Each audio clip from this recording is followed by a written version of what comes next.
Welcome to LSB Feaster's Radio Aircheck and Classic TV channel.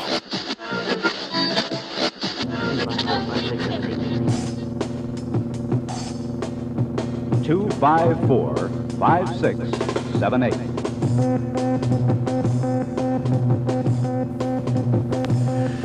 Hello, America. This is Jerry Williams. We'll be here until midnight tonight, but first, before we get underway and introduce our guests, we have a ski report we're going to bring to you. That'll be the first and foremost thing as we get underway.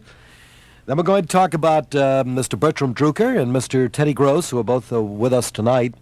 Mr. Drucker hasn't arrived on the scene yet. We're a little bit early getting on the air.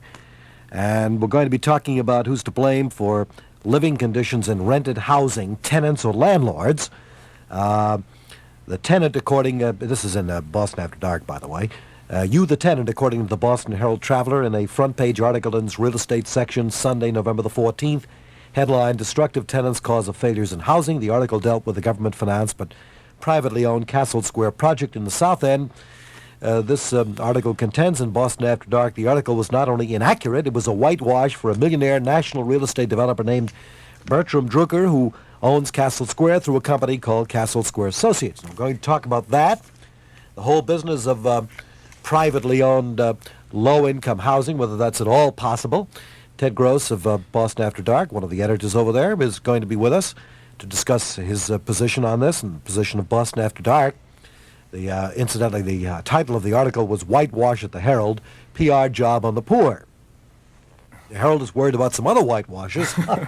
Today, I'm only kidding, fellas. We don't like to be that way. But Mr. Drucker will be along shortly. We have some things first to do, and then we'll be underway with your comments, your views, your thoughts, and ideas during the course of the night at 254-5678. Our ski report is brought to you by Schaefer Beer, the beer that has flavor that never fades, beer after beer. I imagine it's Don Kent, isn't it? No, it's Roxy. I'm awfully glad I'm told these things because last time I introduced Roxy, it was Don Kent, and I said, here's Roxy, and Don Kent said, thanks, Guy.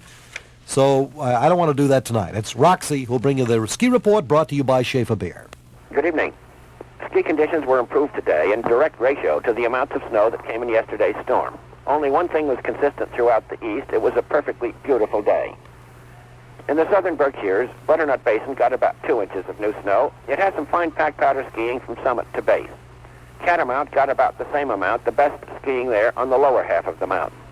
Busquets and Pittsfield got 2 inches, groomed it into loose granular snow, and so it's sugar snow from summit to base at Busquets. Jiminy Peak got 2 inches, the best skiing is on the lower parts of the mountain. Brody got 3 inches, it has pack powder skiing from summit to base. Only a few icy spots are to be found in the Berkshires where good man-made bases had been put down previously. All of the Vermont areas got anywhere from 3 to 5 inches, the larger amounts of it in the north. It was pack powder skiing throughout the state where man-made bases existed previously. In the southern areas, the natural snow portions of the mountains have shallow pack powder surfaces with iciness and scratchiness because the bases were simply too thin to begin with. Farther north, where the natural snow bases were adequate, there was packed powder skiing with some iciness in the centers of the steep pitches and unpopular trails. I'll be back with the report on New Hampshire and Maine in just a moment.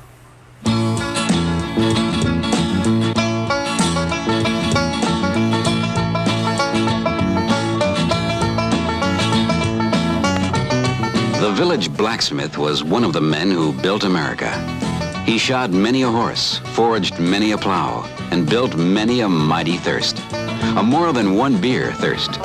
The kind of thirst that took more than one cold beer to satisfy. And that's where Schaefer came in.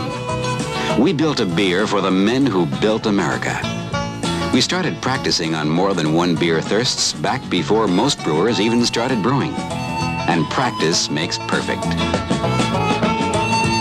Today, Schaefer has the unmatched quality of flavor that never fades. Schaefer is made for the more than one beer man. Always has been, always will be.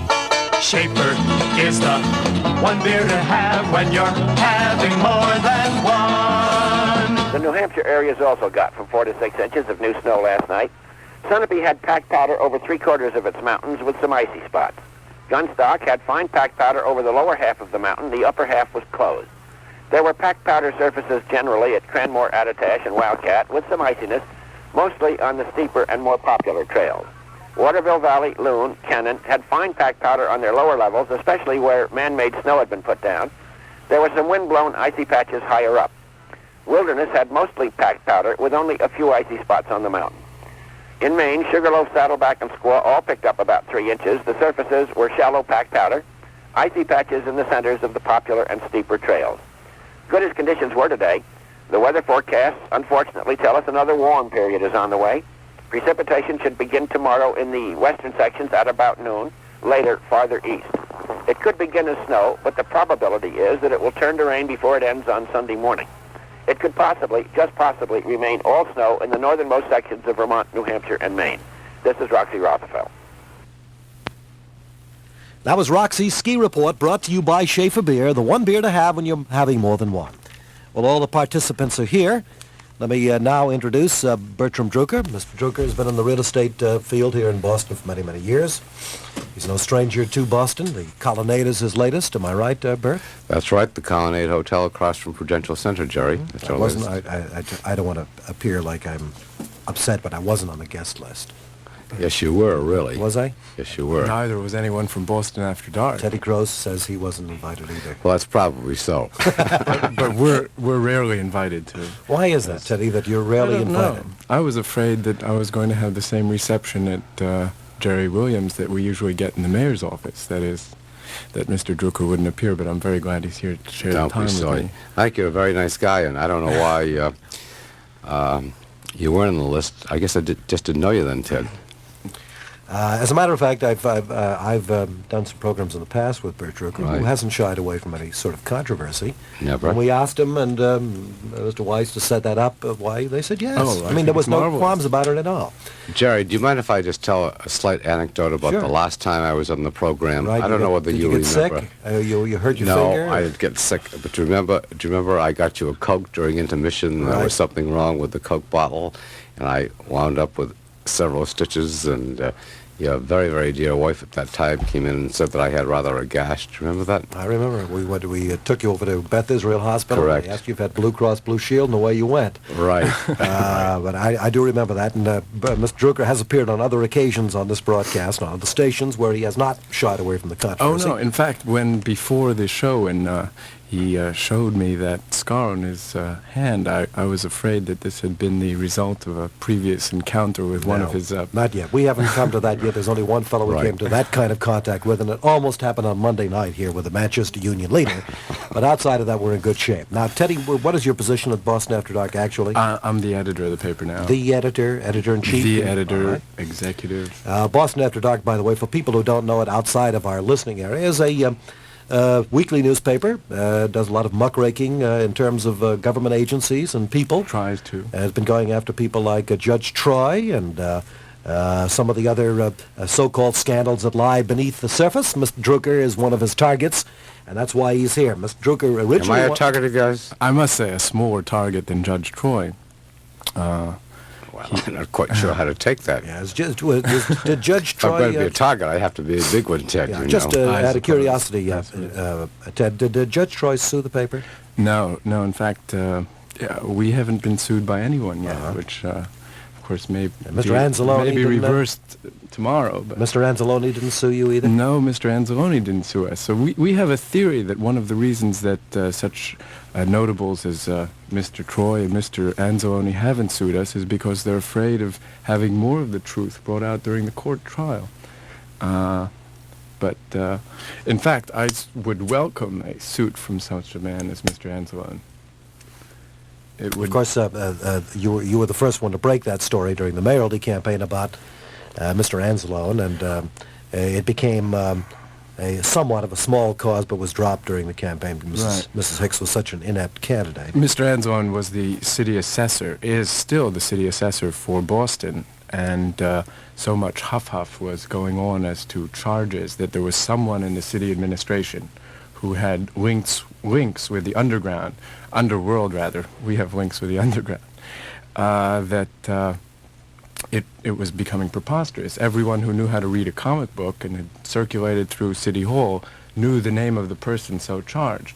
But all the newspapers, for some reason, refused to give any credence to the charges by printing the person's name. The Globe, which came closest to it, said that they didn't have any corroborative evidence.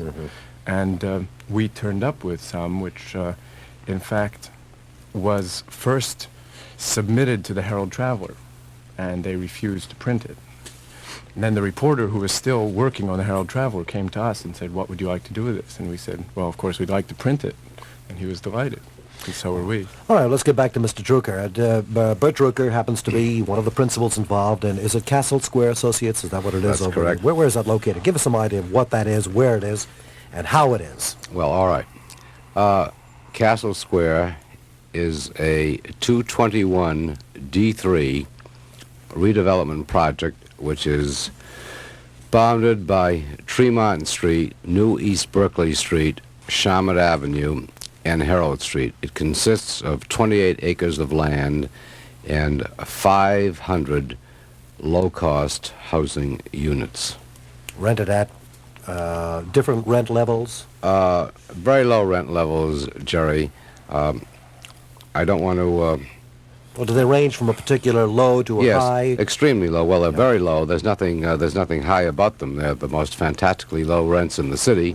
Well, from what? From what area to where? $92 approximately for a one-bedroom apartment to about $157 to a four-bedroom apartment. Now, they are funded by government funds, that is. They're built by a private developer.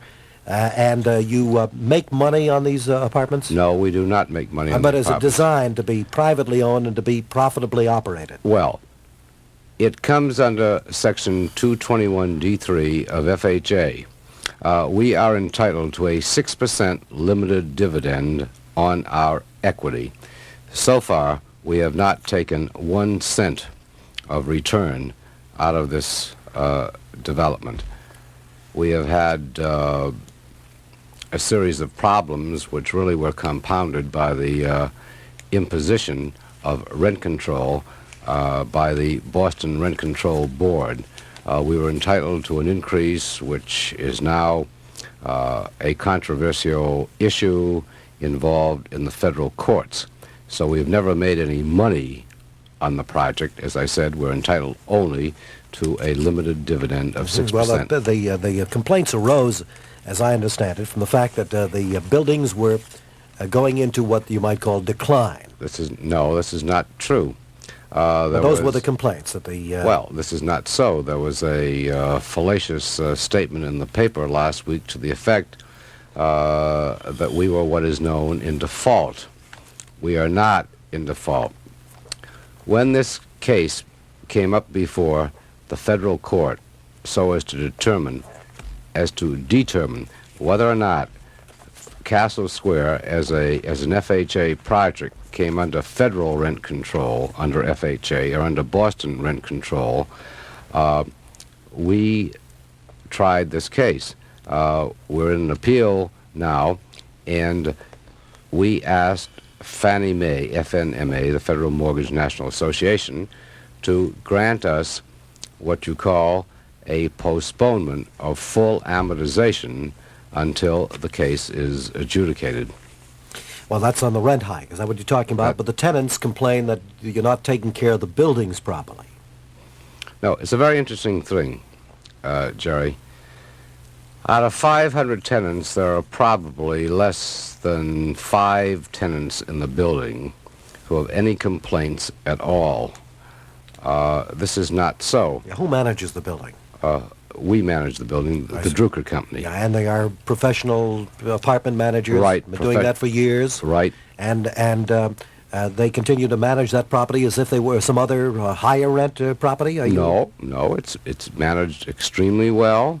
We really have virtually no problems. Now, we have a couple of people in the project, or in the development. I don't like to call it a project because I don't think this is a fair word, who, for one reason or another, have tried to stir up some of the rest of the tenants, but we really have no problems there.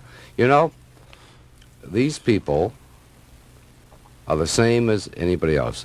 They want to live. They want to enjoy their apartments. They want to be treated as responsible individuals. and this is the way we treat them, and we really have no major Well, problem. wherein does the problem lie, then, as I far as think- you're concerned? Well, actually, I think that there are some people in the legal aid societies who try to use the tenants as pawns. As pawns for what? To further their own careers somehow. I think there are certain people in the city of Boston and in other cities who are really trying to destroy our way of life. I think they're opposed to our capitalistic system. I mean, they're opposed to the private ownership of such Yes, such property. projects or developments, right? Exactly. And whatever they can do to attempt to destroy private property rights as we've known them, and private property rights that, in my opinion, have made this country great. This is what these people are Well, trying and to then do. it seems that in your eyes, I'm trying to get your position first. Right. And in your eyes, that the troublemakers who have stirred up a minority of the tenants involved are people who really don't want that property to remain in your hands. Exactly. They want it to be in some semi-public area where the private citizens don't make profits on such kind of housing. I mean, is that what you're telling me? I think this Yeah, is... all right. Ted, let's hear what your Well- position might be on that. Well, I think that it's somewhat an understatement to say that there are only 5 tenants in the Castle Square complex who are raising trouble for the management of What do the you project. base that statement on? Well, the fact that reporters from the paper have gone down and spoken to people who live in Castle Square, that appeals for when rent hikes are proposed and protests by tenants are made, it is usually more than 5 tenants who are protesting. In Ted, addition, let me interrupt you. Do you know really how many tenants are unhappy at Castle Square? And if Well, so, what do you How many base it tenants they are say there at that- Castle Square, first of all? How many people live there? 500 tenants. 500 tenants? There are 500 tenants. There are over 1,500 inhabitants of Castle I see, Square. right? I should say that rather than get bogged down with a kind of empirical head count, we wait on that question until the phones are opened and see how many people from Castle Square call up to actually complain, don't you think? Have you called some of them today to Ted to ask them? to No, call I in? haven't. No, You're sure you haven't? I've No. not spoken to anyone from Castle Square. Why are you making an issue out of this? Out of what? What's your No, position? you- What's your position on private ownership of property? My position on private ownership of property. Well, it's a question of the extent of ownership of property and the motives behind owning it. Well, what's your position on it?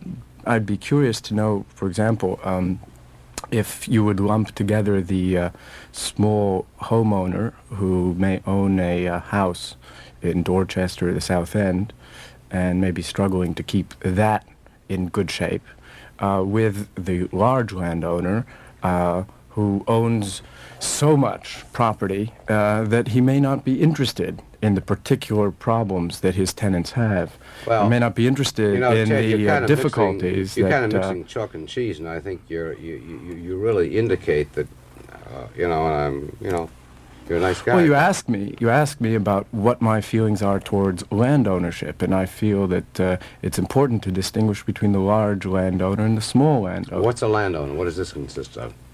What do you mean? Well, do we have I mean, I'm sure you baronial- know the answer to that. No, I don't know the answer to that. You tell me Wait, what but you you think are it a is. landowner. I mean, What's a landowner? What's a landowner? well, it's a question that is most would probably be best answered by someone who owns land. I don't. What is a landowner? What is a landowner? Yeah. It's a person, just obviously, who is in possession of some property. Now, Some he property. may Are you have. intimating that there's some do you think that there's some something- ulterior motive by Right, I mean, Ted and what- Boston what- After Dark in terms of going after large real estate owners? No, because I don't think they know what they're talking about if they go after anybody who's You're large. talking No. at the side. The people, let me say this to you. You either believe in the kind of system that we have in this country, or you don't, okay? Now, if you believe that under the capitalistic system, as it is so constitute... capitalism a dirty word for you? No, it's a very clean word for me. Marvelous. I'm 100% Well, then we can have a for it. discussion. Okay. Now Fine. let's have it. We happen to be working within a capitalist system. The alternatives to capitalism... But how about the people What are who your try to targets? destroy I think it? that's what Bert's saying. What? You're one of his targets. He's your target because somehow Not you don't believe in the necessarily. concept No, of private ownership. No, I think that the conversation has taken on an unfortunately adversary turn. I'm not necessarily opposed to a large landowner. Good. And I don't think that someone who happens to have $1 million is a villain. I'm so happy to hear that, Ted. Well, I wish I could say the same, folks. It's the question is.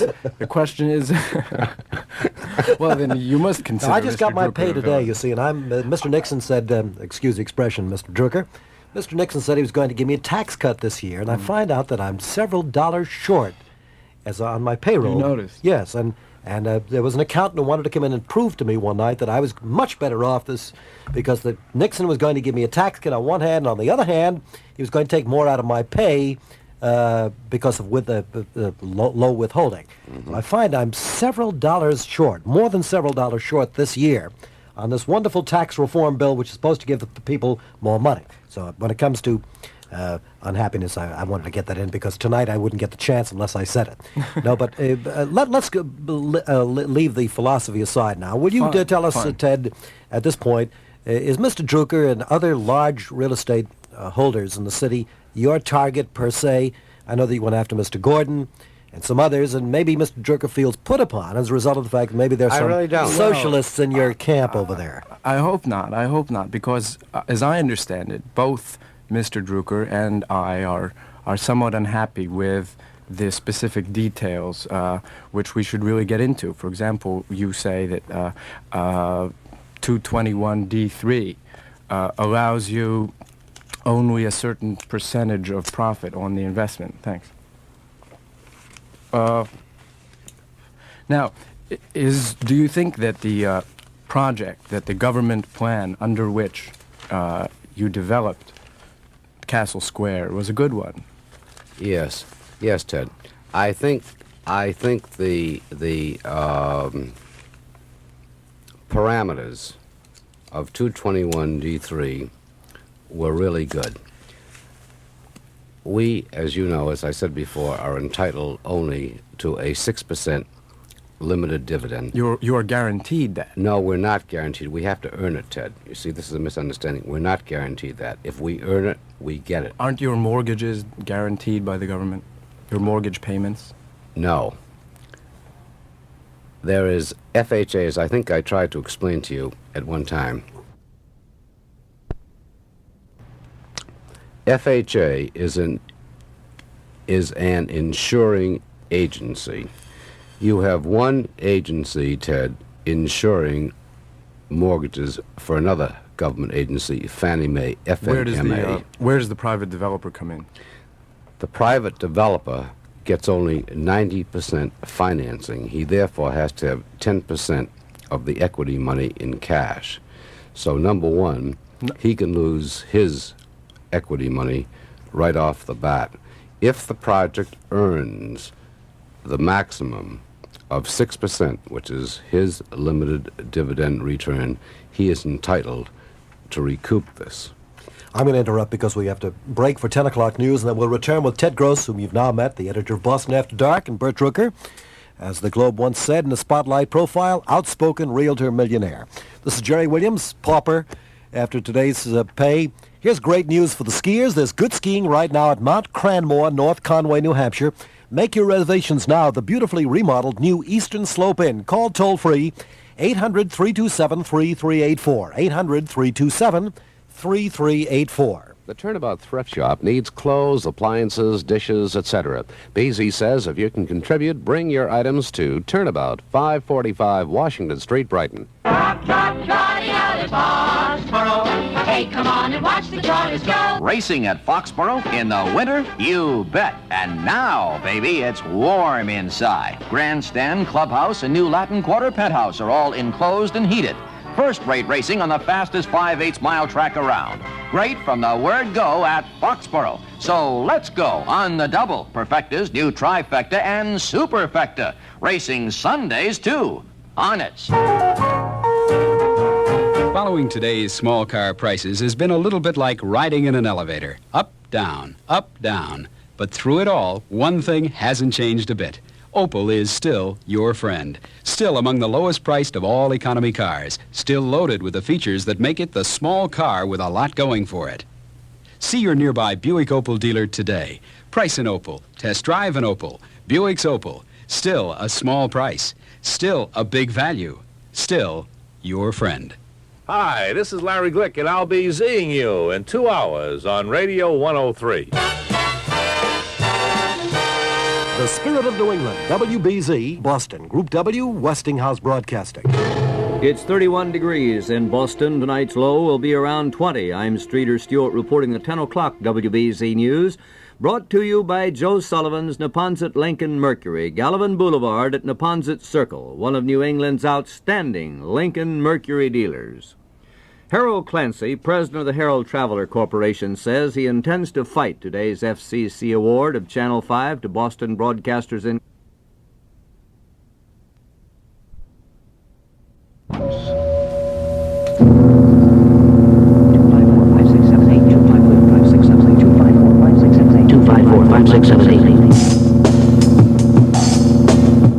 Two, 5, 4, 5, 6, 7, 8. Hello, America. This is Jerry Williams. We're back. It's the beginning of the second hour. Actually started at about 9:30. In case you tuned in a bit late, let me reintroduce the editor of Boston After Dark, a weekly newspaper that does a great deal of muckraking, has some great ads in it, too. Oh, we love the ads. And classifieds. And the classifieds, what I'm talking Yes. about. Oh, I see. Not those ads. I'm Yes. talking about the classified ads. They're fun to read, folks. And with us also is Bert Drucker, the outspoken realtor millionaire. As the Globe once said of him, he owns lots of stuff in the city, hotels and motels and office buildings and all sorts of things. And he happens to own, through another company, a Castle Square housing development, which is a 221D3 development for low-income people and for low rental units. And that is the area of dispute, but we may get off into some other things as well. And if in case you'd like to join us later, our telephone number is 2545678. Ted, I'm going to let you make a few charges, if you'd like, as you did in the article, so that Mr. Drucker now can answer them. Okay, well, the substance of the article, which dealt with the Castle Square project, was a report by the Associated Press after a number of AP writers found that the project was in terrible shape and the tenants were demoralized and openly hostile to the management. Which I must say is not true. Mm-hmm. Well, why did AP write such a thing? Let me find that out, all right? Well, they sent a reporter there. To do a piece on the project, is that correct? The they were doing pieces on 221D3s all over the country, Jerry. Yeah. This reporter was intercepted by one tenant who alleges to be unhappy. He's a former employee of ours who lives in the project. He purports to head a tenants league, as it were, which really doesn't exist. He made statements which were not accurate, and upon questioning, he admitted that he exaggerated and that the statements that he made were not true. Well, what kind of things was he alleging? Well, for example, he was alleging that we didn't have an extermination program, which we do have. He was alleging that there were certain defects in construction, which are not so. He alleged,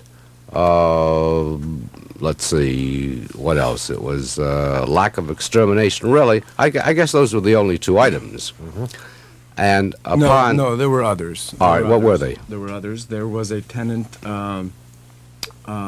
who points out that there were serious construction defects. Well, this is what I said. He alleged construction defects. Right, and one of the tenants is quoted in the article saying that still today I have a constant problem with dampness seeping through my living room floor, and if there's a heavy rain I have flooding in my living room and hall closets. unless I'm at home, that is, and can empty the furnace room to which tenants have no keys and unplug the drainage hole. They allege that in 1969, 2 years after the project was built, plumbing was already backing up. A press release from that time, which tenants gave to all the Boston papers, states that the toilet paper and feces backed up through the kitchen sink drains over the tops into drawers and cabinets. Of course, that is the not overflow contaminated food, walls, rugs, and furniture. That is not at all so, and it was admitted by this tenant.